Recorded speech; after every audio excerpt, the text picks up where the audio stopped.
Thank you. Welcome to the UCLA Career Center Careers in Biotechnology program.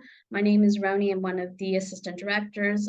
This evening, I have Christina as well, my colleague, another assistant director who'll be here to help me with this program. If you have any questions, feel free to put it in the chat. Christina and I will be more than happy to answer those questions.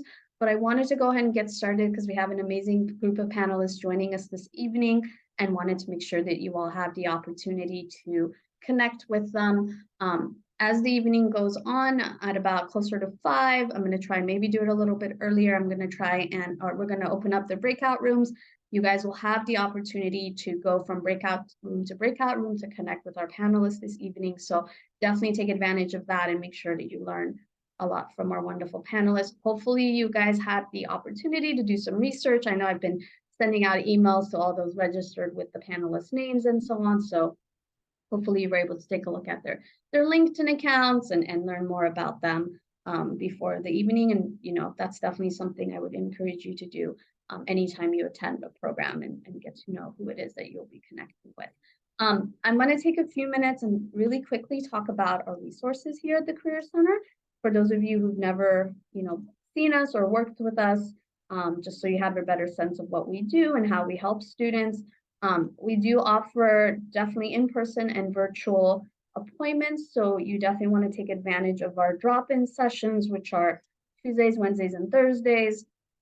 Those are in-person or virtual from 10 to 2, and you have an opportunity. Again, they're short 15-minute sessions, but you do have the opportunity to work with us on your resume, cover letter. If you're having a hard time finding opportunities, jobs, or internships, those drop-in sessions are really helpful for that. We do offer 30-minute sessions as well on Handshake based on the topic that you want to discuss. And a lot of times those 30-minute sessions, that counselor could be your counselor until you graduate. So it's a great opportunity to be able to connect with a counselor that way. Those appointments are a little bit more challenging to get, but we do post those every Friday between 2 and 5 p.m. For up to 2 weeks in advance. So that way you'll have an opportunity to schedule an advanced appointment with a counselor. As you all hopefully know, we do have lots of wonderful events and workshops like this program tonight, and they're all posted on our Handshake account. So definitely, keep an eye on events that are happening. We post events beginning of the quarter, or we usually post our events the quarter before for the following quarter. So you'll have an opportunity to see what's happening and what's going on way in advance. If you are familiar with Handshake, employers are posting employer information sessions all the time. So take a look at our employer information sessions. A lot of these employers who post positions on Handshake are also the same employers who are doing these information sessions. So it's really important to be able to connect with a recruiter, maybe during these info sessions, during a career fair, and then be able to then apply to those positions, because in that way you gain some information and connected with a recruiter, and it kind of gives you an upper hand when you're applying to opportunities on Handshake. We also do graduate school advising for those of you who are thinking master's programs, or maybe you thought this would be an interesting program to attend, but you might be pre-med, pre-health. We definitely do advising as far as PhD programs, master's programs, pre-med, pre-health, law, all of those. So you can schedule those one-on-one 30-minute sessions to help you with that. And then our website's really helpful as far as resources and articles and all that. So definitely take a look at Handshake, take a look at our website. If you've never interacted with us, definitely feel free to join us on drop-in sessions, because at those sessions, we have a handful of counselors, our career peers are on there, and they can support you and answer any questions that you may have. All right. We also offer a lot of online resources. So these resources a lot of them are through your Handshake account. We have them under Handshake because a lot of these resources you actually have to pay for, but since you have access to Handshake, it's free for you guys. So obviously Handshake is going to be on there, where you can schedule appointments, take a look at all our events, and then jobs and internships. VMOC is a virtual resume critique platform that we like to use, and students really like using it because it really gives them information about how to format their resume and content and so on. So we highly encourage students to use VMOC. Parker Dewey is a website that allows you to do micro internships, and some of these are actually paid micro internships. So again, you can go through Handshake, click on the Parker Dewey website and gain more information about that. And other resources like, for example, Firsthand, it's an industry guide. It gives you tons of information on different career paths, like what are some career paths within biotech and so on. So a really good resource to take advantage of as opposed to, let's say, just Google searching, like what does a career in biotechnology look like? And then Interview Stream is one of my favorite resources. It's a website in which we have a bank of interview questions already in there based on different industries. But what's cool about Interview Stream is you can actually record yourself answering questions, interview questions, and so on. So I've actually had students, pre-record themselves and then show me the recording, and I give them feedback on their interview questions and how they're answering it. So it's another really useful resource for you guys to use. So quick overview of some of our resources. For those of you who are graduating this year, for our seniors, just keep in mind that you have access to Handshake for up to a year after you graduate. So you can definitely, use it as a resource to find full-time jobs, opportunities. You can even go to some of our events through it because you still would have access to some of those programs. But you only have access up to 3 months after you graduate to meet with a career counselor. So keep that in mind. If you're graduating in March, you're more than welcome to come and work with us one-on-one until the end of June. If you're graduating in June, it's going to be up to the end of September. So keep that in mind. If you are graduating this year and have not come to see us and talk to us, we're more than happy to do that. But unfortunately, after 3 months, you don't have access to that option or to meet with a career counselor. Right. So that was my part regarding our services. I want to go ahead and start the panel at this point, just to give the students an opportunity to connect earlier or sooner with our wonderful panel. I do have a set of questions, but I won't be going through all of it. The questions are targeted for the students to just get to know the panelists a little bit more, learn about their career path, what it is they're doing now, and then the questions will hopefully open up the conversation in the networking sessions, and students can connect with you even further that way. Right? So this is a list of our wonderful panelists. We're really glad to have you here. Thank you so much for being here this evening. My first question, and I'm going to go and have the panelists speak based on who I see on my screen. So Rachel, you're first on my screen. But if you can briefly, maybe in about 2 minutes, go ahead and introduce yourself. Tell us a little bit about what it is that you do right now. A little bit about your background. What was your major in undergrad? If you're an alumni, please let us know that you're an alumni. And just kind of give us a little bit of a background on why you decided to pursue this particular industry to begin with. So Rachel, if you don't mind starting us off, that would be great. Yeah, sure. Hi, everyone. Thanks for joining. My name is Rachel Panu. I started my major in college was medical microbiology and immunology at the University of Wisconsin-Madison about a decade ago. When I saw that, I was like, oh man, it's been a while. But my first job out of college was at a medical device company. And since then, I've kind of grown up in various roles in the pharmaceutical biotech industry, from quality control, business development, due diligence, acquisition, project management, product management, and strategy. And that's kind of across company size to mid to large size. My current role, I work at Genentech in South San Francisco, and I've been here just under 3 years. My current role is Senior Director of Product Strategy. What that kind of entails briefly is I drive the development and execution of a product strategy. So we're considered the CEOs of the product. We take it all the way from development in the clinics, all the way to launch, getting it to patients, and then launching it worldwide around to all the different countries in the world. And my specific expertise is in hematology, so blood cancer. That's where I've spent most of my career. And so that's a little bit about myself. Thank you so much, Rachel. Joseph, you're next on my screen. Okay, hi guys. My name's Joseph Sain. I went to UCLA, graduated in '93, went to law school, didn't finish, hated it. ran off to Asia, worked in finance, decided to come back here. All my buddies were doctors. They said, hey, you need to get into medical devices. You can go to nice dinners and go to Laker games. So I said, sign me up. So I started medical devices, spent about 15 years in cardiac devices, managed Asia for 3 or 4 different companies, then transitioned to life sciences, worked for a company that just got bought by Berkeley Lights called Isoplexis. We looked at single cell proteomics. And yeah, it's a different beast, but it's the same concept. You're trying to help people, you're trying to help with drug discovery, you're trying to bring great products to market. So did that, and I was traveling a lot. I know it sounds great to travel, when you're still in college, go see the world. And I totally encourage all of you guys to do it. But when you start doing it for a living, it gets very, very onerous, very tedious, very, very quickly.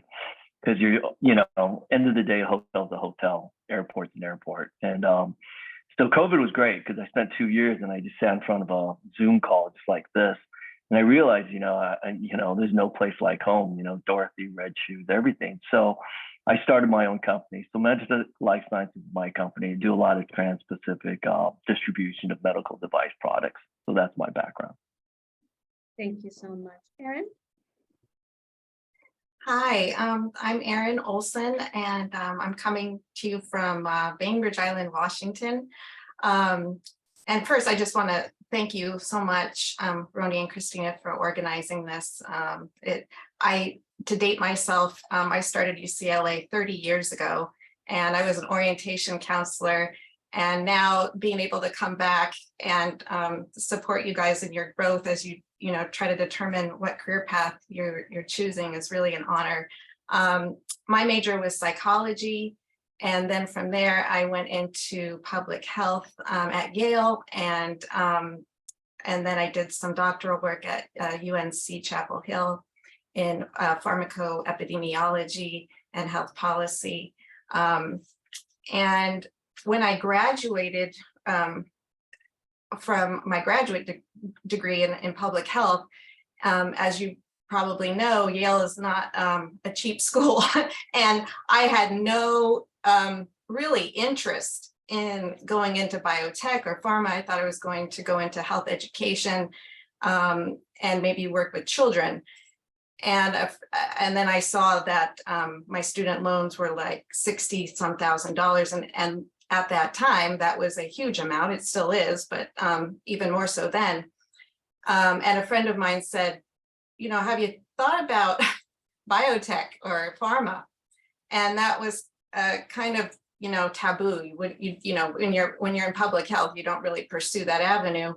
And I said, you know what, I'm going to try it out and let's see. And so by networking and connection, I landed a job at Novartis in New Jersey, and I was in health economics and outcomes research. That didn't really align with my interest because I wanted to do something more public health focused. And so I explored and met a number of people, and then landed in pharmacovigilance, which I was in for the past 20-some years. And if you don't know what pharmacovigilance is, it's really the study of drug safety, from detecting adverse events and processing that and analyzing that information, really to inform the patient. And what you see on TV, all the side effects, all the bad stuff, is really what I was working on for various products. And the last organization that I was with was AstraZeneca for the past 12, 14 years. Most recently, I've transitioned, and now I am a business owner for a wellness coaching and consulting company. And I look forward to answering any questions you may have, and thank you so much for the opportunity. Thank you so much. Pauline? Hi, everyone. Thanks for having me here today. My name is Pauline Yang. I graduated from UCLA with my bachelor's in material science and engineering, and then I also got my master's from UCLA in systems engineering, and then I'm back again for my part-time MBA, but I'm almost done. I'm done in like 3 months, and I'm very excited. So I started My career at Amgen, I was only there for a little bit over a year in an engineering role, and then I wanted to switch to a smaller company. So I joined Kite Pharma, a cell therapy company in Santa Monica, as a packaging engineer. After all that schooling in engineering, I decided that I wanted to switch out. So about 2 years ago, I switched to a product management role where I'm currently kind of at. So I'm transitioning to a new role actually right now for a project lead for a new company-wide initiative. Thank you so much. Welcome, Brian. Hi, thank you for having me. Yeah, just quick on me, Brian Slisky. I am a partner at PricewaterhouseCoopers. I focus in the management consulting part of our business, and just background, I studied undergraduate biochemistry and molecular biology at UC Santa Barbara. I started my career at Allergan in drug safety for medical device. And then I spent some time at a pharmaceutical services provider called Excel. And I was getting my MBA at the same time at UC Irvine. And when I finished there, actually, I went to Forest Labs in Jersey City, which through a number of acquisitions then became Allergan. I was running some dermatology studies at Excel, and then at Forest, some registrational respiratory studies. And after business school, I started consulting about a little over a decade ago. And much of the work that I do is working with companies like Genentech, who Rachel, I know we have on the phone, and some of the major biopharma companies with their executive leadership on developing new operating models that kind of align with increasing their probability of success, bring down their total cost of business, et cetera. And then actually in the past year, for those of you that followed the news that CBS got into the clinical trial business, I was one of the lead partners that helped them build that business, and now working with a couple of others like Walgreens as they do that as well. So very nice to meet everybody, and looking forward to the conversation. Thank you so much. And I just wanted to make sure, I know one of our panelists, Bree, had to step out for a minute. I want to make sure she's not on yet. Back. No. Great. All right. My next question, I'm going to stop sharing the screen and just make it a bigger, larger screen. And my next question, as you know, students have noticed, or as the previous slide was up, some of you all have advanced degrees. Some of you, are doing great, just, with a bachelor's degree and so on. So what made you choose your specific degree and career path? And where was it, or at what certain point, if you do have an advanced degree, did you realize, like, I really need to go to grad school, I really need to go for my MBA? What was the reason for that? And what made you realize that would be ideal or the best career choice at that point? And if we can kind of keep the same format, if that's okay, Rachel, if you don't mind starting, that would be great. Yeah, sure. So as far as picking my major itself, I think if anyone on the line is an Asian American Pacific Islander, there is an expectation to follow a certain career path. So my parents thought I was going to be a doctor, and so did I, until I got to school and was like, I like to have a little bit more fun. And so I wanted to kind of enjoy and see what more was out there. And I think the best part about when I was taking different classes was actually the lab component. I really actually enjoyed that part. And so kind of started to go in that direction. I did consider a PhD program as I was coming out of undergraduate. But then I kind of, I really wanted to get in and started to have an impact. And I think that's where I saw that going into industry right away would have been really beneficial. I think you can take a look, and I would highly encourage anyone who is considering a PhD program to work in an undergraduate lab. You can get school credit sometimes, you can do it for free. It's a really great way to get insight on graduate roles, what those look like, their daily life, and kind of the expectations of that program itself. It's really easy to do as an undergrad. They love free labor, so take it. And so for me, I wanted to go in the industry. And once I did that, it was very clear that while having a science background really puts you ahead as far as understanding what the company's missions are in biotechnology and pharma, most of your day-to-day work is business oriented. You are connecting with people, you were trying to understand business problems. Those are kind of the foundational elements that I felt as I was kind of going through my career. So I felt that I needed to go and get an MBA to kind of bolster up that science education. I was very fortunate, and I highly encourage you guys to do this as well as you kind of go into your careers, is getting an endorsement from my company that I was part of at the time to pay for my MBA program. So I went to UCLA, I did the part-time program from 2017 to 2020. It was a great experience. I loved the part-time program specifically because every day I went to work and then I went to class and I got to apply the concepts that I learned in class right there the next day at my job. And it goes hand in hand. Plus you get to make money while you're going to school, which is not a bad deal. So I personally found that a great combination of being able to do the career I loved and not lose sight of that, while also kind of bolstering my ability to become a leader in the organization. I do think secondary degrees are kind of either expected now or kind of it helps you a lot in advancing your career, especially as being a leader. Communication skills, soft skills, those are the kind of the real skills that people are looking for, right? How do you work on a team? Are you collaborative? You know, can you handle different personalities? Those are all types of skills that you're learning now while you're in your undergraduate career, but really get bolstered as you go through any sort of master program, because you learn about all different types of people and personalities that exist. So I would encourage that in just from my experience and what I've been through. So yeah, I'm happy to talk more in the breakout room. Thank you, Rachel. Pauline, I have you next. Yeah, so honestly, I have a lot of the same reasons that Rachel had. I chose engineering because of my background. My dad and my brother were both engineers, and I thought it sounded really interesting. And then in terms of going to grad school, to be honest, going through my undergrad, I always had the expectation that I would go to grad school just because I wanted to kind of further my education. But I did end up choosing systems engineering because at least at UCLA's online program, it's a little bit a cross between engineering and project management. And I had applied after I started working for a year and found out that I was more interested in less technical skills. So that's why I decided to do the master's.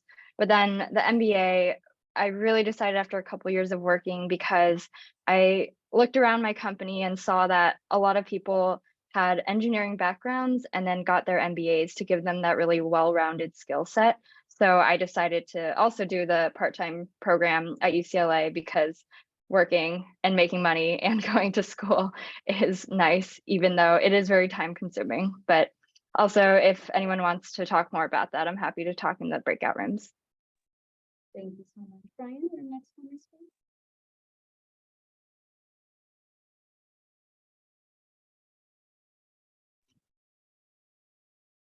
And would you like to go next? Oh, sure.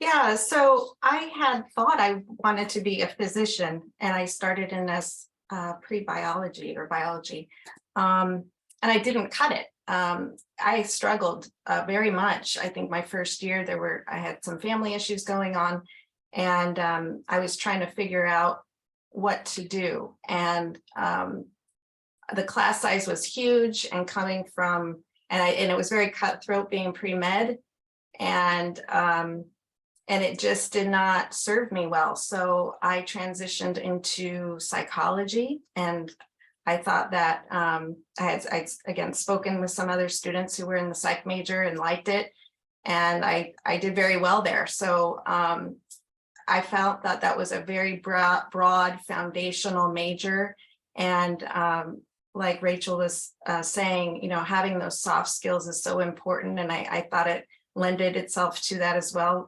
understanding human behavior. And then from there, I thought I would be a counselor. And I spoke with a faculty and resident who was a psychologist and had gotten her PhD at Stanford. And she said, oh, no, don't do that. You probably want something that's more versatile. Go into public health. So that's what I did. I followed her lead, and I got my master's. And then, as I mentioned to you earlier, I really fell into pharma and biotech by accident. I had no intention of going in that direction, but I'm happy I did. I was there for over 20 years, and it was very much in drug safety. It was very much aligned with public health. It served me well both from a values perspective, help supporting other people and making sure that medicines were safe. But it also served me well, from a financial perspective, being able to pay off debt, being able to support my family. And, that was very important to me as well. So that is why I stayed with it for as long as I did. And and unfortunately, I have, as I mentioned, have pivoted. And that is really mainly due to having multiple sclerosis. And I wasn't able to, when you're in biotech and pharma, and we can talk about this more in the breakout, there's a lot of expectation on you. It's a very demanding job. So it was not serving my health well. And I am now doing something with coaching and consulting, which is, again, aligned with my values and taking those soft skills that I was able to learn through my pharma experience and transition into something that is really a value to me now. Thanks. Thank you so much, Karen. Brian? Yeah, I would say in terms of my career trajectory and kind of graduate school, I entered the workforce with a biochemistry degree. I think there's a number of others on the phone that also said, hey, I really like the sciences and the mathematics, but I didn't want to become a clinician. And I was definitely the same. And so I went into biotech. Allergan was recruiting at the time, and actually had a really nice kind of 4 to 6 years of doing that work. And there was a mentor of mine when I was at Forest that was the head of the clinical operations function. He was an MD, and basically told me, like, look, if you want to move up in this role, and become a senior leader in biopharma, you probably should go get an MD. So I felt like I'd be going to get an MD just to go back into pharma, and kind of had this epiphany that there's got to be an alternate route. So I explored commercial, which I wasn't really as interested in. I really like the R&D domain, learning about scientific modalities, and I think we've got somebody from Kite today, some of the new kind of gene therapies, et cetera. And so I went to business school, and I was like some of the others, I was sponsored by the company I was working at. I did the executive program, and out of that, the big consulting firms were recruiting. One of them is called PRTM, and we got acquired by PwC. And they do basically strategy work for healthcare companies and biopharma.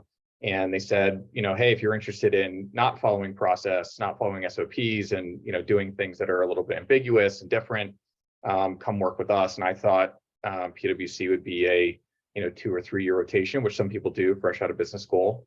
But ended up really liking it, and the work is really rewarding. We've got a great team. I think we in the old world, Joseph mentioned earlier, just the travel. I was traveling. I lived in Tokyo for a couple of years, spent some time in Switzerland, China, kind of been all over the world, which is great. But now that we're in the new world of COVID, the travel has changed quite a bit, which is actually really nice. But yeah, consulting can be very rewarding from experience standpoint. I mean, some of my projects are 6 weeks, some of those projects are a year, and there's no defined process. So it does really require you to put your thinking cap on, and apply a lot of the skills that you've gained. So I guess just to answer the question about graduate school, I don't know if it was absolutely necessary. Going to the UC schools, I think they're very heavily focused on the sciences and mathematics. I mean, I minored in applied mathematics. I took calculus throughout, my entire kind of education background, and never took a stats class until graduate school, which is a bit ironic because I mean, all of us use stats on a regular basis. So graduate school for me was really just learning the right language and the rhetoric, how boards work, how business consulting operates, how businesses think about cash flow and all those things. I think it was really important context for me, coming from a almost entirely scientific background. So really good balance. Thank you so much, Brian. Joseph? I think so much of what my fellow panelists talked about resonates with me as well. So, my parents were immigrants from Taiwan. I have an older brother. He's a doctor. So I had to be a lawyer, and I hated it. I went to law school and they guilted me. I told my dad, I remember back in like 1988, I told him, I said, Dad, I want to do international business. And my dad was like, there's no such thing. Go be a lawyer. So, you know, so I thought I was going to do that, and I didn't know what I wanted to do. I took an extra year in college, and I'm probably the only person on this call as a philosophy major. I went into UCLA as econ, and I just really liked philosophy. And so the thing that, you know, I didn't even know what I wanted to do. So, you know, I remember US News and Report said, oh, the hot field is environmental law, because it was after 1989, there was this big oil rig called the Exxon Valdez that spilled up in Alaska. So everyone's like saying, hey, that's the thing to go into. And I went into it, and it was just so boring. It was so statutory. It was like nothing like what I saw on TV. So my expectations were all skewered. And so, like what a lot of these other panelists have said, you know, try to get, you know, an internship, whether you get money or not. What's more important is you see what's behind the green curtain. You see how they really function. You see, do I like being around these people? You know, does this kind of jibe with where I want to go with my life? And then, and just keep an open mind, because I'll be honest with you, I hate blood, you know, but I just found a vehicle that allowed me to do international business, and that was medical devices and biotech. So you just got to keep an open mind. And, you know, in the breakout room, I could tell you how I pivoted and what I've had to do. You just got to keep an open mind. You got to stay flexible, and you just got to keep, you know, very clear what works for you. Because once you know that, then it's easy to kind of find something that kind of fits with what aligns with you, as opposed to the other way around. So, yeah. Thank you so much, panelists. My next question, and many of you touched on the topic or the idea of transferable skills, soft skills, and the importance of that. So my next question is, what are the qualifications needed at this point within your position, as many of you obviously are senior level and directors and so on? What is it that maybe is needed within your level? What do you look for if, you know, you're giving advice to undergrads who are just starting out, as far as qualifications or skills that you would say, oh, I wish I knew that when I was coming in? And we can start with Joseph, if you don't mind, since you're on my screen, to just kind of Sure. answer that question. Soft skills, stay teachable, stay humble, stay hungry.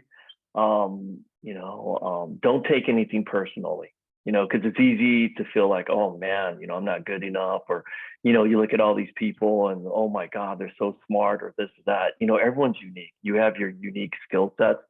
So, you know, I have 3 mentees, you know, Roni knows, and one of them was like setting these expectations that were ridiculous. And I had to kind of talk her back. And I had said, look, do you know how long it's going to take? You know, she wanted to be a neurosurgeon. And I'm like, okay. And she wanted to have the army, or, you know, pay for it. I'm like, you know, if they pay for a year, you have to give them a year. So, you know, I'm like, by the time you're done with everything, you're going to be like 45. And she was like, oh, that's so old. I'm like, I'm older than 45. It's not that old yet. So, you know, just really be realistic, but also in terms of skills, learn to write well. That's actually very, very important. You know, you think even in the sciences, you know, it's all numbers, but you heard a lot of people on the panel. You have to be able to write clearly. You know, just speaking well is not enough. You got to speak clearly and communicate well, but things need to be in black and white. There needs to be kind of a, you know, a chain that people could follow. So it's important to write clearly. So I would totally emphasize the ability to write well. Thank you so much. Erin?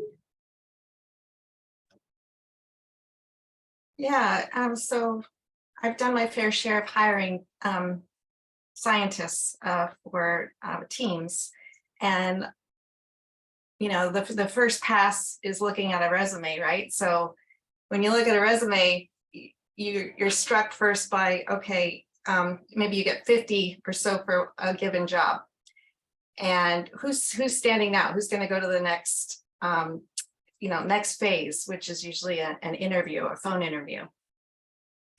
And you know, I think a lot of the CVs are cookie cutter when it comes to pharmacovigilance and drug safety. Generally speaking, people have a healthcare background, whether that's pharmacy, nursing, physician, you know, and it's very much focused in on that specific area. There's not much versatility. And I'll tell you, one candidate to me stood out, and it's just as an example. He was a baseball player. He was a D1 baseball player. He didn't really know what he wanted to do. He explored different areas, and then he ended up later on in his 20s becoming a pharmacist and then working various rotations. And it just caught my eye that he was in sports as well, because that's pretty atypical, to be honest with you, from what I've seen. So I called, and very humble person. And what got him to the next phase, which was an on-site interview, was the fact that he knew how to work in teams based on his baseball experience. And he was coming fresh and out of school, and it was a risk for me to take to hire him, because generally you're looking for people who have a couple years of experience anyway. But it struck me that he's had that experience of working, of being on a team, on an athletic team. And so what I would say to you is, in addition to what the other panelists are saying about soft skills, it is impressive when someone comes in and has more than just a degree that is fitting the role, that they have that broad sense of knowing how to work in a team, having integrity, and listening more than talking, not cutting you off. Just the kind of the common sense that people take for granted is really important. And I can't impress upon you, that enough. I'm sure you probably all already have that. But it's interesting to me how many don't, who are applying for these jobs. Thank you so much, Erin. Brian?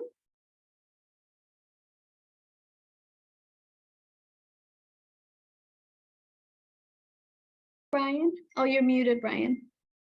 Sorry about that. I think I That's would have figured this out by now. Yeah, I mean, I would just elaborate a little bit on the soft skills that are needed. In the consulting business, I used to kind of joke around with new associates that there's something that's just very important about being extremely well-rounded. Coming from academics is very kind of fact-based. Going into pharma, then you've got academics working in the business of science. In many cases, again, very fact-based. And I think as you see, people grow through their leadership channels, they tend to grow a lot more when it comes to just business acumen, understanding the mechanics of how a business operates, being very quick-witted when it comes to understanding the different dynamics of different businesses. And also, facts are just facts until somebody's able to really understand the perspective you're coming from. And so there's a lot of EQ involved in the consulting business that is extremely important. Political nuances and challenges that are important to how businesses operate. There are decisions that are unknowns. I think famously Obama always talked about how the fact that there is no right answer. There's only the best answer I can come up with based on the data that I have at the time. And that's a very similar analog I draw to biopharma when they're making decisions about pursuing assets in the pipeline. I was actually talking with the chief medical officer of a big biopharma company a couple of weeks back, just talking about the scientific mind and how it's so focused on false negatives. We want to figure out if we can evaluate every different nuance of this asset and figure out if there's efficacy somewhere within a patient population. But then if you layer on your business mind and say, well, that would cost $4 or $5 billion to do, we actually need to fail earlier. So although there might be efficacy in some patient population, what's important as a business is to pursue those that are economically viable. And so that's kind of the big challenge for biopharma, is that false negative, false positive kind of balance. So I think just going back to what some of the other panelists mentioned, I think as you transition from more of an academic kind of scientific based approach, learning some of those business skills, layering on that natural kind of EQ, understanding how businesses operate, is a really well-rounded way, I think, of operating in your career. They always talk about, even with doctors, right? Bedside manner. I mean, they don't teach that in medical school, but very, very important when it comes to treating, how patients respond, families, etc. So yeah, that's what I'd say is my perspective. Thanks so much, Brian. Rachel? Yeah, sure. I think what my fellow panelists have said is really resonates with me. And I guess let me share one story of an example. I mentor a lot of folks in undergraduate careers that are graduating, and one individual, she was only able to get a job due to some circumstances with her family at World Market. If you know that, it's kind of like I don't even know, like a store with a bunch of fun stuff that like you buy and I don't need. But that's all she had. And she wanted to still pursue sciences. And she was like, I don't know what I'm going to do. And I think kind of to Erin's point on what stands out in a resume, it's not about where you worked. It's what you did there and the impact you had and how you approach things and approach problems. That for me as a hiring manager that's what I look for.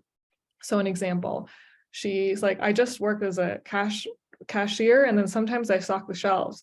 And I was like, well, what problems did you have? She's like, you know what? They always would organize things so weird. People want towels and then they want small towels, things like that. And I was like, that's exactly right. Like the way you think about problem solving, that's something you should showcase in your resume. And she was like, yeah, and I have some difficult team members. And I think we talked about this as well.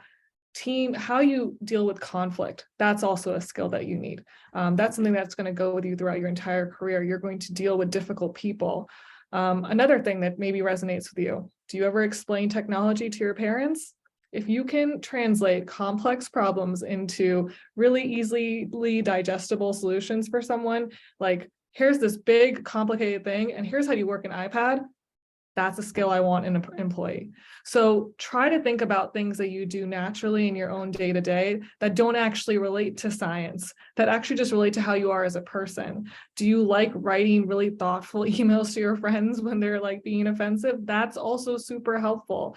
I think those are the type of things that people kind of forget to talk about in their resumes and interviews, because that's what I want. I want a person who's willing to learn, who likes communicating, going and solving problems. All of those are types of things that I can teach you the science. I can teach you how to do the job. I can't teach you those things. Those things take time and experiences and ambition within yourself. So that would be kind of what I would just add on to what everyone else has said. Thank you so much, Rachel. Pauline, any final thoughts or comments?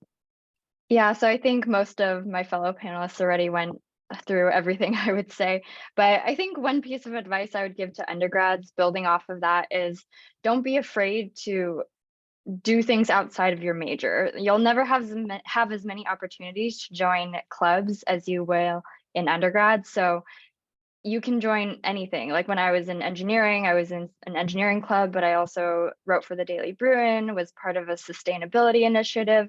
I think those things are really interesting on a resume, especially when you're coming out of college because you don't have that much experience to share. So having that, you can talk about your passions, your interests, and how you solve problems outside a purely academic setting. I think that's really helpful for job hunting. Thank you so much, everyone, for all your wonderful advice. Just to kind of start heading towards breakout rooms in a little bit, I think my final question, more of, again, final thoughts is, what do you wish you would have known before entering your career? And along with that, any additional final advice that you have for students that you want to share and say, I wish I knew that, or this was the best advice I got from a mentor, and I want to, share that with you. Pauline, if you want to kind of start with that since you're on our screen. Yeah, sure. I guess right when I graduated, I wish I would have known how many options there were, because everyone in my major just went to defense. And at the time, I did not want to go into defense. And it was just kind of like a panic for the last 6 months on not knowing where I could do or what I could, or where I could go or what I could do. So I would say, look at different industries, talk to as many people as you can. Cold calling people on LinkedIn is, I would say, usually successful. And that way you can get insight into what people do on a day-to-day and what different industries look like. Thank you so much. Rachel? Yeah, I think what I wish I would have known is that you will never know how your career ends up, or if you had asked me at undergrad if I would be a senior director of product strategy, I don't think I would even know what that meant. And a lot of people still don't know what that means. So your ambition can just be, I want to do well in my career, and this is the type of work that I want to pursue. That's a completely rational, appropriate ambition for you at this time in your career. So let that be okay. You don't need to know what it is. You will find it. And I think the best advice I could give you is what I found successful is finding good mentors. People who will advocate for you in your job. They're the ones that are going to get you to the next path and help you answer those questions that you don't know what's the next career move. So find a mentor, find someone to talk to about that stuff, because that's who's going to stand for you and kind of help you bridge that gap. Thank you so much. And Christina put on in the chat for everyone, UCLA One. I do want to pause for a second and definitely encourage students to take advantage of that database. For those of you who are not familiar with UCLA One, it's basically UCLA's mentorship program through the Alumni Association. And I'm pretty sure that many of our panelists are on there as well. It's definitely a smaller scale program than LinkedIn. And they do have a built-in mentorship program. So definitely take advantage of UCLA. Brian, you're next on my screen. Yeah, I mean, I would say, when I was in my educational years, I was still very, my true north was be the smartest I can, get the best grades that will provide for the best career trajectory. And I think what I was naive to is how important network is. There's familiarity bias, proximity bias that you have in business. And, I just maybe a story, when I was working at PerExcel, I was a CRA, clinical research associate. So I was flying around to all the different doctors' offices and monitoring clinical studies. And there was a study director who I got to know really well. I made some excuses to go to what's called investigator meetings so I could get to know him in person. And he ended up going to Forest Labs to lead a group, and recruited me to go work for a job that was, probably take me 5-6 years to accomplish in my current role. So that's just a small example of how, your network is extremely important. And I think there were some panelists that mentioned, cold calls on LinkedIn, but just being around and getting to network with people, getting them to know you, is really, really important. And, I mean, nobody's going to say, hey, don't do well in school. Of course, doing well in school is very important. But that isn't a sure shot, kind of silver bullet for success in the business environment. Thank you so much. Erin, final thoughts or advice that you would give to our students? I love what everyone has said. I mean, I just would reiterate to go outside of your comfort zone, really. I think for me, I was just so directed, or wanted to be so directed on a specific path, that I was really blinded to other options. And although, like Rachel was saying, I didn't expect to have the career that I did, and I'm very grateful for it. I do wish that I had taken more time to explore other areas outside of health and outside of medicine and pharmaceuticals, more like anthropology maybe, or law, or just, I find all of these areas so fascinating, and yet I didn't really take the time to do it. And then once you get rolling with a career and then potentially a family, it's really hard to take a step back and try to explore other avenues. So I would really encourage you to use your student status to your advantage right now, and to make those connections. And a lot of folks, as folks are saying, on LinkedIn and other platforms, are so willing and interested to talk to students. So really tap into that resource. Thank you so much, Erin. Final thoughts.